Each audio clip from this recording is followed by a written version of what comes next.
नमस्कार, SPT news में आपका स्वागत है। पेश है राजस्थान की बड़ी खबरें।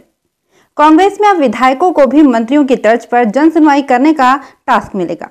कांग्रेस विधायकों को अब ब्लॉक स्तर पर नियमित रूप से लोगों की जन सुनवाई करके स्थानीय समस्याओं का समाधान करना होगा। इस जन सुनवाई में स्थानीय अधिकारी और कर्मचारी भी मौजूद रहेंगे। कांग्रेस के प्रदेश प्रभारी अजय माकन के इस संबंध में निर्देश आ चुके हैं। अब जल्द सभी कांग्रेस विधायकों को जन सुनवाई के लिए विस्तार से कार्यक्रम और एसओपी बनाकर भेजने की तैयारी है। कांग्रेस की इस व्यवस्था को आगामी समय में आने वाले पंचायती राज के जिला परिषद और पंचायत समितियों के चुनावों से भी जोड़कर देखा जा रहा है, ताकि पार्टी आम आदमी के बीच अपनी पैठ को मजबूत कर सके। केंद्र के नए कृषि कानूनों में संशोधन को लेकर गहलोत सरकार जल्द ही विधानसभा सत्र बुलाकर नया विधेयक पेश करेगी। इसके लिए कृषि विभाग ने पंजाब पैटर्न पर ही विधेयक का प्रस्ताव तैयार कर लिया है। गुरुवार को इस प्रस्ताव को विधिक राय के लिए विधि विभाग भेजा जाएगा। कृषि विभाग के प्रमुख सचिव कुंजीलाल मीणा ने बताया कि राज्य सरकार की मंशा के अनुरूप प्रदेश में कृषि विधेयक का प्रस्ताव तैयार किया जा रहा है। मंगलवार को पंजाब सरकार ने केंद्रीय कृषि कानूनों में संशोधन के लिए नए विधेयक विधानसभा में पारित करवा दिए। इसके बाद सीएम अशोक गहलोत ने मंत्रिपरिषद की बैठक बुलाकर प्रदेश में भी जल्द विधानसभा का विशेष सत्र बुलाने की बात कही। प्रदेश में नवंबर माह से 9वीं से 12वीं तक के विद्यार्थियों को 1 या 2 दिन छोड़कर स्कूल बुलाया जा सकता है। इसके बाद अन्य कक्षाओं के लिए भी धीरे धीरे स्कूलों को खोला जा सकता है। प्रदेश में स्कूल खोलने को लेकर बुधवार को शिक्षा विभाग के अधिकारियों की बैठक हुई। इसमें सामने आया कि 0 सेशन करने की नौबत नहीं आए। इसके लिए बच्चों की पढ़ाई होना जरूरी है, इसलिए विभाग गाइडलाइन तैयार करे। अधिकारियों का मानना था कि 0 सेशन करने से 9वीं से 12वीं तक के 25 लाख विद्यार्थियों को नुकसान होगा, इसलिए 0 सेशन विद्यार्थियों के हित में नहीं है। दशहरे के ठीक पहले केंद्र सरकार ने रेलवे कर्मचारियों के चेहरे पर मुस्कान ला दी है। दशहरा दिवाली पर बोनस को लेकर रेलवे कर्मचारी पिछले कई दिन से आंदोलन कर रहे थे। साथ ही इसको लेकर बड़े आंदोलन की रूपरेखा तैयार की जा रही थी। इस बीच बुधवार को पीएम मोदी की अध्यक्षता में हुई कैबिनेट बैठक में रेलवे कर्मचारियों को बोनस देने का फैसले पर मुहर लगा दी गई। निकाय चुनाव में महिलाओं के लिए 33% आरक्षण का प्रावधान है, लेकिन राजधानी जयपुर के सिविल लाइंस विधानसभा क्षेत्र में कांग्रेस ने इस बार नगर निगम चुनाव में महिलाओं को 33% के बजाय 50% को टिकट दिए हैं। कई ओपन कैटेगरी की सीटों पर महिला उम्मीदवारों को मौका दिया गया है। सीएम अशोक गहलोत ने कहा कि संघ लोक सेवा आयोग की ओर से कॉर्पोरेट अफेयर्स मंत्रालय में कंपनी प्रोसिक्यूटर के पद पर भर्ती के लिए विज्ञापन जारी किया। इसमें मीना जाति वाले अभ्यर्थियों को अनुसूचित जनजाति मानकर आरक्षण के लाभ के लिए योग्य माना गया है, जबकि मीणा सरनेम वाले अभ्यर्थियों को योग्य नहीं माना गया है।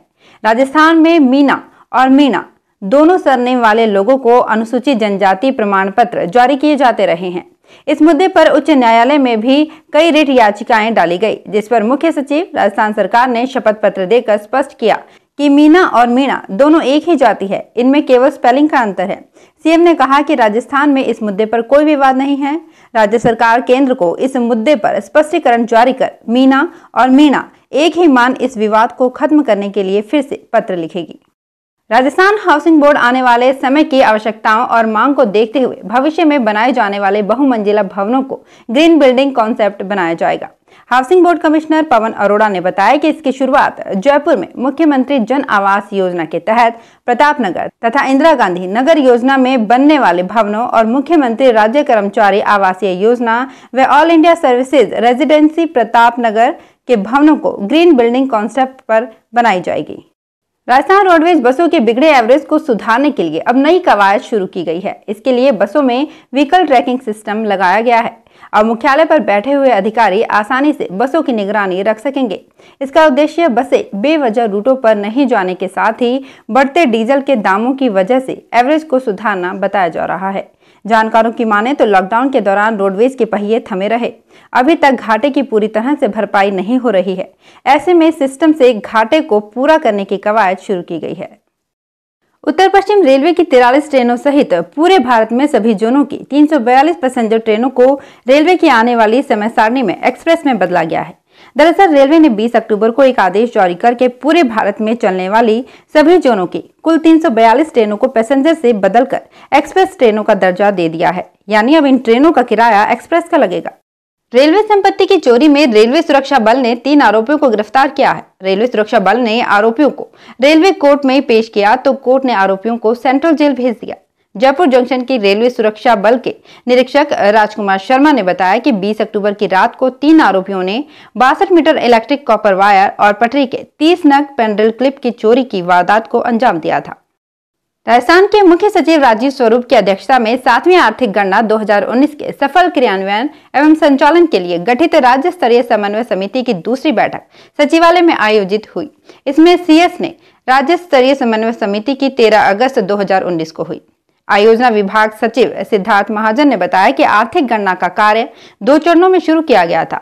इसमें पहले चरण में सितंबर 2019 तक 15 जिलों एवं दूसरे चरण में जनवरी 2020 तक 18 जिलों का सर्वे किया गया है, जिसमें प्रदेश में 97% फील्ड वर्क समय पर पूरा कर लिया गया है। राजस्थान में कोरोना की उल्टी गिनती शुरू हो गई है। अभी प्रदेश में 19,185 एक्टिव केस हैं, मगर जिस रफ्तार से रोगी ठीक हो रहे हैं उस हिसाब से अगले हफ्ते तक इनमें 18,000 स्वस्थ हो चुके होंगे और सिर्फ 1,000 गंभीर मरीज ही अस्पतालों में भर्ती होंगे। अभी करीब 1600 गंभीर मरीज ऑक्सीजन पर हैं। हल्के संक्रमण वाले करीब 15,000 होम क्वारंटाइन और 2,000 कोविड केयर सेंटर्स में हैं। बुधवार को 1810 नए रोगी मिले, जबकि रिकॉर्ड 2,865 ठीक हुए। राजस्थान प्रदेश किसान संघर्ष समिति के अध्यक्ष हिम्मत सिंह गुर्जर ने कृषि कानूनों के विरुद्ध पंजाब सरकार की तर्ज पर राजस्थान में भी कानून पारित किए जाने के राज्य सरकार के निर्णय का स्वागत किया है।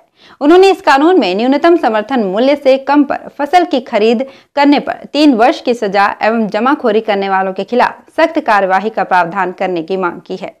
इस बार मानसून के दगा देने से बिसलपुर बांध के जल संग्रहण क्षेत्र में सामान्य से भी कम बरसात के कारण बांध में हुई अपर्याप्त जल आवक के चलते आगामी दिनों में परियोजना से जुड़े जिलों में पीने के पानी का संकट खड़ा हो सकता है। बिसलपुर बांध का जलस्तर 309 RL मीटर होने के बाद दोनों नहरी क्षेत्र बाईं और दाईं के काश्तकारों ने भी सिंचाई के लिए पानी की मांग शुरू कर दी है। हालांकि नहरों में पानी देना एवं नहीं देने का कार्य सरकार के हाथ में है। राजस्थान के राज्यपाल कलराज मिश्र ने राजभवन से राष्ट्रीय शिक्षा नीति 2020 तथा अनलॉक गाइडलाइन के क्रियान्वयन को लेकर बैठक को ऑनलाइन संबोधित किया। इसमें प्रदेश के 11 विश्वविद्यालयों के कुलपति जुड़े रहे।